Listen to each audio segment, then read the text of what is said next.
Everybody's got a Mr. Rogers story, and he impacted everyone to a certain degree.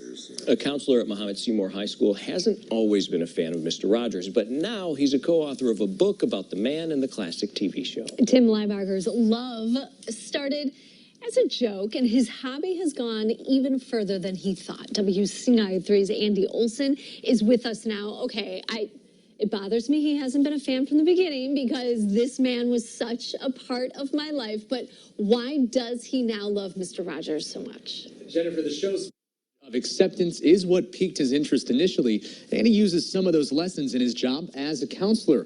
Leibarger's hobby didn't begin until later in life when he jokingly invited Rogers to his college graduation. Rogers didn't come, but his response and congratulations is what sparked Leibarger's interest. In his free time, he has put together the largest Mr. Rogers database on the internet. He's logged every episode, song, and book, and Leibarger even has a canvas hanging in his office with every sweater color Mr. Rogers wore on the show. He says the timing of the book's release was perfect.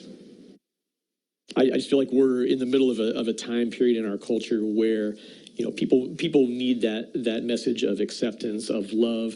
I feel like a lot of us who grew up with Mr. Rogers' neighborhood are now adults with kids of our own, and we recognize the importance of that message. The Muhammad Seymour Library now has a copy of the book on display. Leibarger says the experience is surreal, seeing people read and talk about something he was so big in creating. Tom Hanks wrote the foreword for this book. Hanks, of course, is playing Mr. Rogers in an upcoming movie. Leibarger says they didn't know what to expect when they asked him to do it, but Hanks read an early copy and agreed to help out with the project. Jennifer? Okay, I've officially forgiven him because I want this book, and I love that picture. Canvas, yeah. That's so cool. I think I'm going to write about Mr. Rogers, too. Maybe I could talk to Tom Hanks. All right, thank you.